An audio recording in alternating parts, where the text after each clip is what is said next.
Bom dia a todas e a todos. Quase que me apetecia dizer que pouco me falta apresentar na excelente intervenção que o Sr. Primeiro-Ministro aqui nos deixou e que eleva muito a fasquia para aquilo que é agora o meu trabalho de vos apresentar a agenda. Se esta agenda que nós começámos a construir é uma agenda que fazia sentido em outubro, quando tomámos posse, neste contexto pandémico percebemos claramente que a agricultura teve e tem um papel determinante para garantir o nosso presente, mas acima de tudo para garantir o nosso futuro. E gostava de, por isso mesmo, agradecer aos senhores agricultores, aos senhores produtores, por todo o esforço, mesmo em condições particularmente difíceis, para continuarmos a ter todos os dias alimentos frescos nas nossas mesas, mas também nos países para os quais exportamos. Quando começámos a trabalhar esta agenda, começámos a trabalhar porque percebemos que as tendências globais que também afetam o nosso país, como a crescente digitalização, a alteração dos padrões de consumo, mas também as questões ligadas à sustentabilidade do nosso planeta, que é, por assim dizer, garantir a vitalidade e a continuidade da espécie humana, nós também conseguimos perceber que rapidamente e num contexto pandémico que os desafios são ainda maiores do que aqueles que tínhamos pensado inicialmente. E então aí nós tivemos que olhar para toda a dimensão do problema para perceber que respostas é que nós precisamos consertar e alinhar para podermos, repito, não fazer uma revolução, mas as mudanças necessárias a este setor. E nós, claramente, ao pegarmos nestes desafios que se colocam a nível global, nós também focamos naquilo que são os desafios que se colocam a Portugal.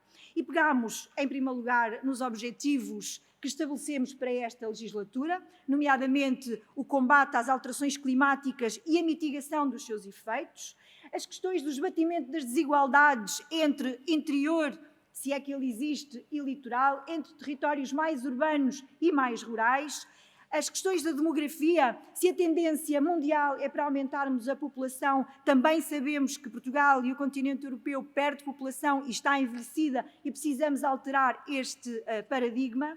E, por outro lado, porque também precisamos estar muito atentos àquilo que são os desafios da digitalização da sociedade do conhecimento para podermos criar mais valor.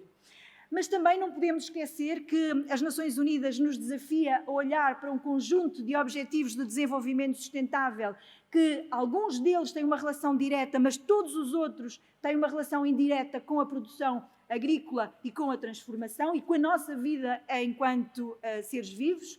Mas depois nós também quisemos com isso incorporar e olhar para os compromissos que estabelecemos a nível nacional entre diversas áreas de intervenção pública, mas também em domínios setoriais e podendo com isso alavancar este nosso desenvolvimento.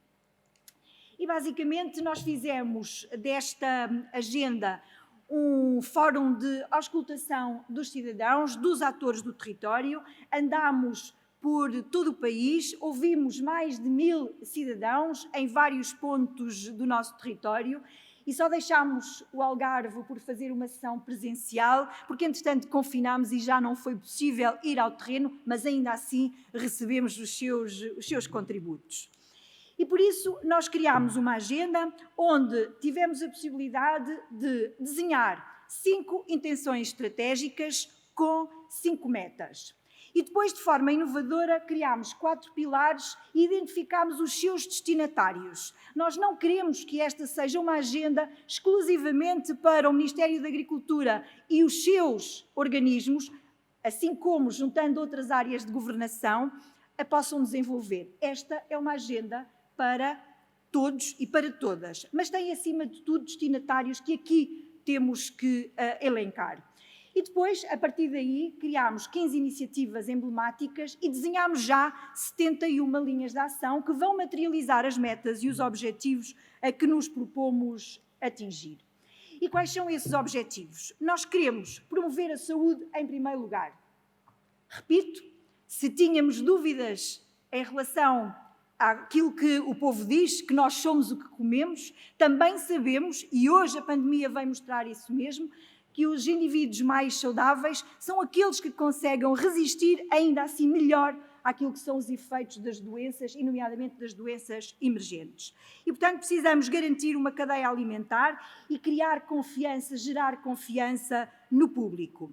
Depois, porque quando pensamos na intenção estratégica da inclusão, nós queremos proporcionar, de facto, políticas públicas que ajudem a inverter aquilo que é uma tendência de envelhecimento, nomeadamente no setor agrícola, e criar condições para haver uma efetiva intergeracionalidade. Depois, o rendimento. Nós precisamos ser mais competitivos nacionalmente, para também podermos ser mais competitivos a nível global, e para isso nós precisamos aumentar o rendimento dos agricultores, porque também precisamos garantir que os preços chegam justos ao consumidor. É essencial que o possamos fazer. Porque depois também queremos entregar à próxima geração a perspectiva de um futuro melhor, nomeadamente que seja construído numa arquitetura mais verde, mais responsável pela manutenção e pela valorização dos nossos recursos naturais, dos nossos recursos endógenos. E a última das intenções estratégicas tem a ver com a inovação e com o conhecimento, porque sabemos que esta dimensão é transversal a todas as outras, e só com a inovação, só com o conhecimento, só com o desenvolvimento tecnológico é que nós podemos atingir as metas a que nos proporcionamos. Estabelecemos metas. Nós queremos prestar contas anualmente aos cidadãos, pese embora esta agenda seja há 10 anos. Temos inclusivamente uma plataforma já a ser desenvolvida para podermos acompanhar a execução dos objetivos e das metas, e aquilo a que nos propomos fazer é ligar aos grupos destinatários essas mesmas metas. E as metas são estas que aqui apresentamos. Por um lado, nós queremos aumentar a adesão à dieta mediterrânica em 20%. É fundamental que o possamos fazer. Está comprovado o quão isso é importante para o nosso bem-estar e para a nossa saúde e, portanto, esta é uma das metas. Por outro lado, nós queremos que 80% dos jovens que venham a instalar-se em projetos agrícolas se instalem em territórios, nomeadamente, de baixa densidade. Nós queremos aumentar em 15% o valor da produção agroalimentar. Nós queremos também que mais de metade da área agrícola possa estar em regimes de produção sustentável e que essa seja reconhecida também. E, por outro lado, nós queremos aumentar em 60% o investimento em investigação e desenvolvimento nesta área em concreto.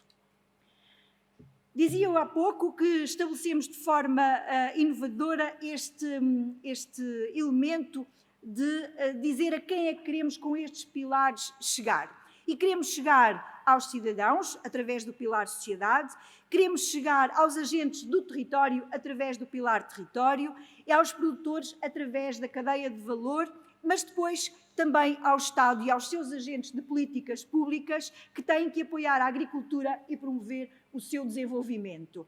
O Estado não pode ser um entrave ao desenvolvimento da iniciativa privada, a iniciativa económica que cria emprego, que acrescente valor. Antes, pelo contrário, tem que facilitar e tem que ser o primeiro a estar ao lado. E por isso, dizia há pouco, dos 4 pilares, dos 4 destinatários, criámos um conjunto de 15 iniciativas emblemáticas para poderem formar a nossa agenda e, com isso, criarmos condições para a sua implementação. E debaixo de cada uma dessas iniciativas emblemáticas, dividimos já para podermos ter as iniciativas e ter os planos de ação para podermos começar a trabalhar. Aliás, algumas delas já estão mesmo a ser desenvolvidas. E vou passar de forma rápida estas 15 intenções estratégicas. A primeira delas, a alimentação sustentável. Nós temos que garantir o acesso a alimentos seguros, diversificados, de época e qualidade.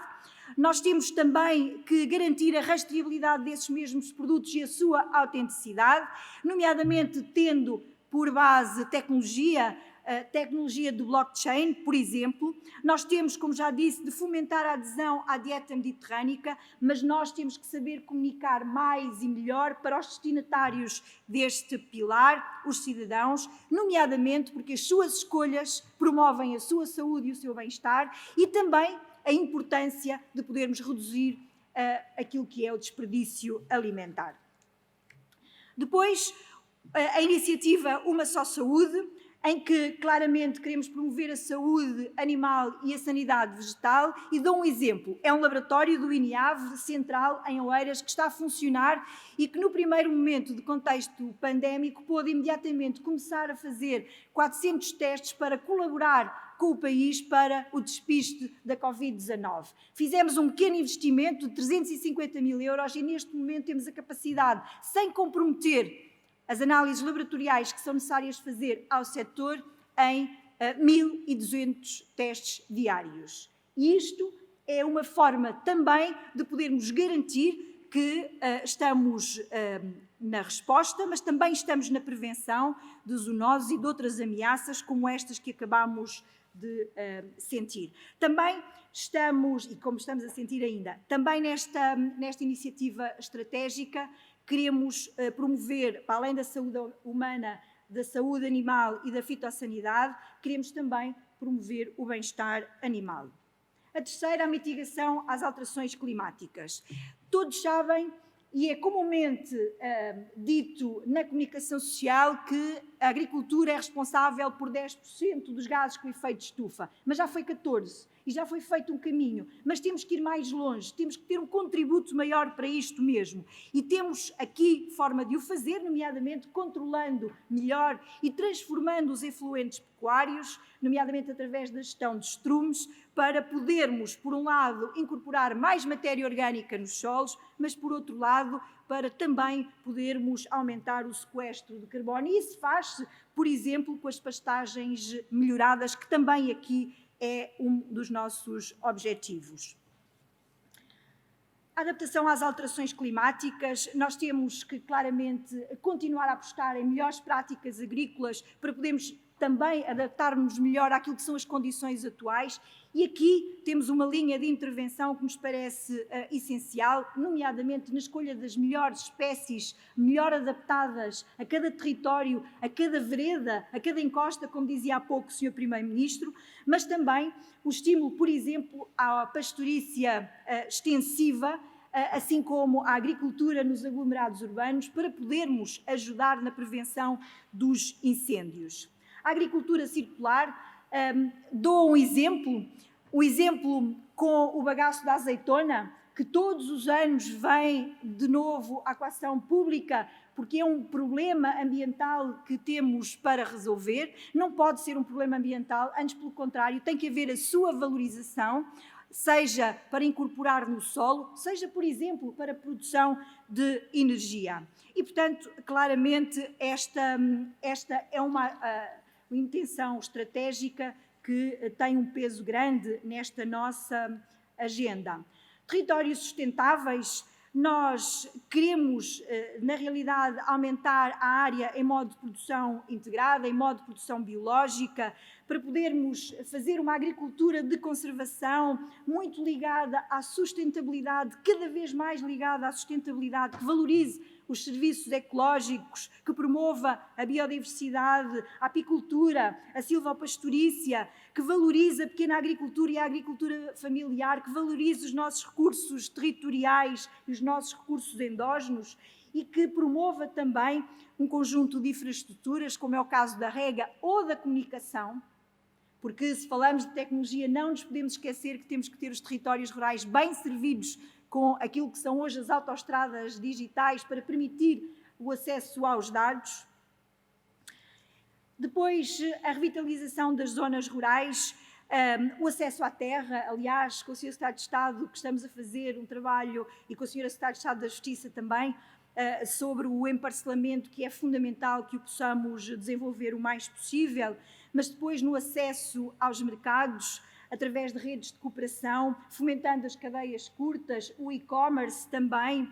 É fundamental que o possamos fazer, que possamos também, neste domínio, acrescentar instrumentos financeiros, nomeadamente no que diz respeito à gestão do risco, para não andarmos atrás do prejuízo, antes pelo contrário, mas também que possamos ter mais instrumentos e melhor adaptados para esta renovação geracional que nós pretendemos e que tenhamos territórios mais inteligentes e mais diversificados, porque não podemos ficar apenas focados numa produção, temos que ter capacidade de diversificar a atividade económica a partir da agricultura, seja por via do turismo, seja por via da agrotransformação, que é essencial para estes nossos territórios.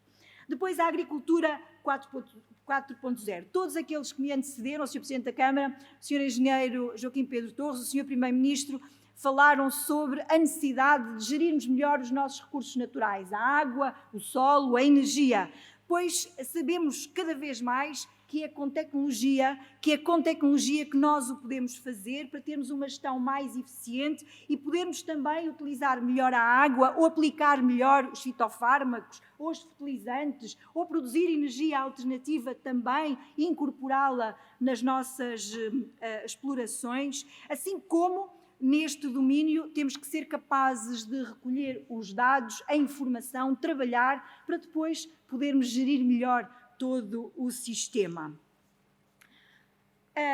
Do ponto de vista da promoção dos produtos agroalimentares portugueses, o Sr. Primeiro-Ministro já aqui fez referência ao papel importante que a agricultura tem vindo a assumir e deu dados em concretos dos últimos 10 anos. Pois eu gostava agora de me focar um pouco mais sobre os dados estatísticos que foram apresentados esta semana pelo INE e que demonstram aquilo que foi o comportamento do complexo agroalimentar e da agricultura em concreto nestes primeiros 7 meses. De janeiro a julho, quando comparamos os dados das exportações com o ano anterior, o complexo agroalimentar sobe 2%, enquanto que, infelizmente, os bens da economia baixam e a agricultura sobe 5%. Lembro que no início da pandemia houve Estados-membros que nos telefonaram a perguntar se nós iríamos ter capacidade de colocar na mesma os nossos produtos frescos e tivemos essa mesma capacidade graças a todos e a todos. Mas se olharmos para os dados de julho, comparativamente também com 2019, o aumento do complexo agroalimentar foi de 8,5%. E se compararmos os dados de junho e julho deste ano, há um aumento de 12,1%, o que demonstra claramente a capacidade de adaptação e de recuperação que este setor está a ter. E, portanto, nós precisamos ter o melhor foco nos mercados que queremos continuar a abrir, namorar, permitam-me que diga desta maneira, aqueles onde já estamos e que queremos que continuem connosco, ou seja, colocar as nossas fichas, permitam-me que diga desta maneira, as nossas energias onde vale a pena para podermos também, junto dos agricultores, traçar as melhores políticas para podermos incentivar este crescimento.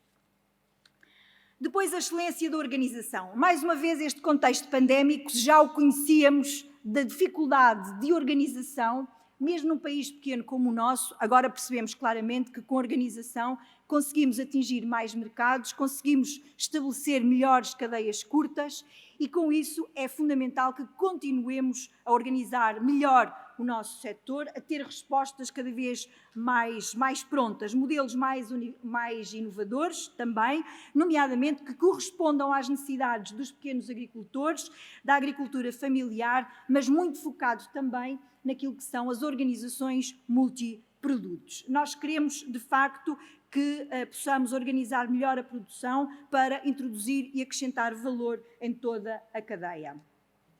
A transição agroenergética, já fui falando, é muito importante também no domínio da agricultura prepararmos os nossos agricultores, os nossos territórios para se estabelecerem como comunidades de energia, produzindo para autoconsumo, mas também para poderem fornecer à rede e, com base nisso, poderem diminuir os seus custos de produção. Aliás, toda esta agenda quer isso mesmo, ajudar a baixar custos de produção para aumentar o rendimento e para aumentar a competitividade e, portanto, esta transição energética que tem que ser justa e tem que acontecer, nomeadamente, para continuar a ajudar à descarbonização do setor. A promoção da investigação, da inovação e da capacitação, nós temos que conseguir, nomeadamente com os centros de saber, com outras áreas governativas, como, por exemplo, a ciência e a tecnologia, que aqui se representa por ser Secretário de Estado, a orientação para os resultados é fundamental. Nós precisamos conhecer os problemas dos agricultores, dos produtores e, com base nisso, produzir inovação, produzir conhecimento e acrescentar valor por isso mesmo. E por isso criámos uma rede de inovação que é estruturada por 24 polos, unidades que criam valor para a produção nacional, onde queremos que essa rede possa corresponder territorialmente àquilo que são as necessidades do país, do ponto de vista do conhecimento, da ligação a outros centros de saber e que também com isso sejamos capazes de criar, a nível nacional, uma rede de incubação de base rural. Depois, no pilar do Estado e nos agentes de política pública, temos iniciativas a par da rede de inovação, que depois já apresentarei de forma muito sucinta a seguir, dizer o seguinte: nós entendemos que a relação com o agricultor, com o produtor, tem que ser mais simples, mais célere, porque não podemos ficar à espera. O futuro é hoje e não é daqui a um mês ou dois e às vezes mais. E, portanto, aquilo que já nos encontramos hoje a desenvolver é um portal único onde o produtor, o agricultor, ao querer relacionar-se com a área governativa da agricultura e com os seus institutos, com as suas direções gerais ou regionais, o faz apenas por uma entrada, porque o sistema é que tem que ser suficientemente inteligente para distribuir o trabalho e também pedir contas para poder acelerar todo este processo. E, portanto, queremos muito que este portal fique pronto numa primeira fase, agora até final de dezembro, e que depois continuaremos a alavancar, nomeadamente com outras áreas governativas, para podermos fazer a linkagem, a ligação, nomeadamente quando os agricultores sabem que é um problema que temos hoje, quando têm necessidade de pedir pareceres a outras entidades e a dificuldade que é de ligação de tudo isto. Depois, já para finalizar as nossas iniciativas emblemáticas, a iniciativa Reorganiza.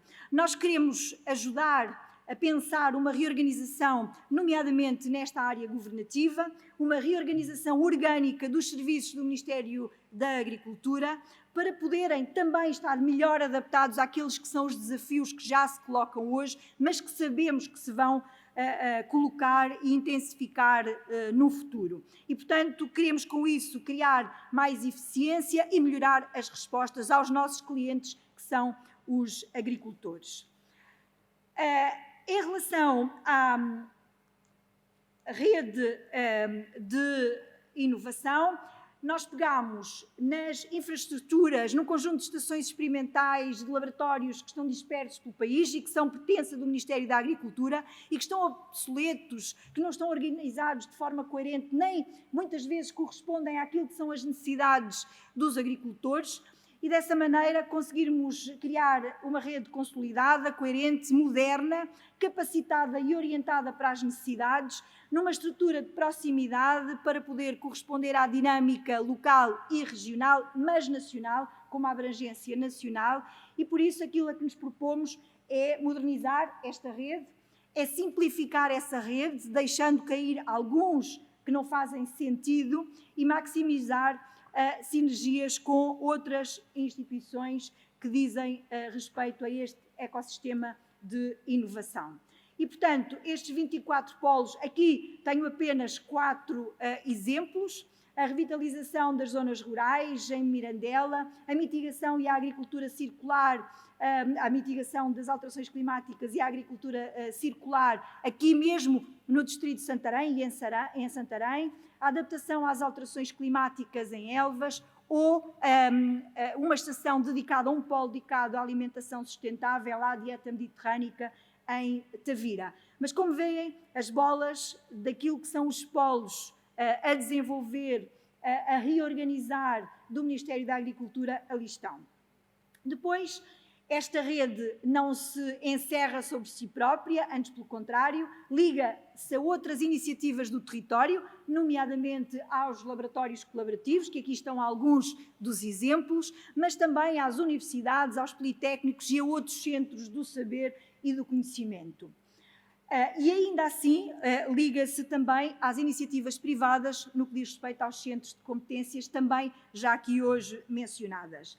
É claro que o sucesso desta agenda prende-se no que diz respeito à iniciativa pública, mas essencialmente à iniciativa privada, do cidadão, do pilar sociedade, mas também do produtor, e, portanto, o cidadão está no centro da nossa estratégia, assim como os produtores, e depois com os agentes do território, onde as câmaras municipais estão envolvidas, Sr. Presidente da Câmara, caros ex-colegas autarcas, mas também com os outros agentes de política pública, criando um conselho estratégico, nomeadamente interministerial, para que todos possamos olhar para esta agenda como sua. Aliás, quero aproveitar para publicamente agradecer o contributo que todos os ministérios puderam dar para a materialização desta mesma agenda, assim como dos cidadãos, que também o fizeram, e depois um conselho consultivo. Gostava de destacar aqui de que o nosso compromisso com os portugueses e as portuguesas é prestar contas a todo o tempo sobre os resultados que nos propomos atingir. E por isso queremos também o envolvimento de todos os agentes do setor, e quero ainda aqui reiterar que este é um instrumento dinâmico e que não se esgota naquilo que ontem foi a Conselho de Ministros e que foi aprovado e que hoje aqui estou a apresentar. Antes, pelo contrário, vai sofrer sempre as alterações necessárias para podermos acrescentar valor em função das dinâmicas que vierem a acontecer. O que queremos, no fundo, é que a terra, que é o nosso passado, mas seja também o nosso futuro, queremos pegar na agricultura, seja uma agricultura mais moderna, que possa crescer, que possa acrescentar qualidade de vida a todos nós e que a possamos, com inovação, entregar à próxima geração, para termos a tal renovação geracional. É um compromisso, esta agenda. É um compromisso que quer ser transversal, que quer envolver todas e todos, que assume todos os compromissos assumidos anteriormente, que também materializa todos os planos e programas que estavam dispersos e que agora ficam aqui sistematizados. Foi um processo altamente participado, tem uma visão de longo prazo, mas que já está neste momento a ser implementado, que conta com os agentes do setor e com os cidadãos e que quer acrescentar valor em toda a cadeia agroalimentar. Queremos uma governança forte, queremos uma governança transparente e aberta, queremos ajustar sempre esta agenda em função de novas necessidades e desafios e queremos comprometer-nos com todos e com todas na prestação de contas, assim como na alocação dos recursos financeiros, dos recursos técnicos e dos recursos humanos altamente qualificados para podermos todos aspirar a um futuro melhor. Muito obrigada.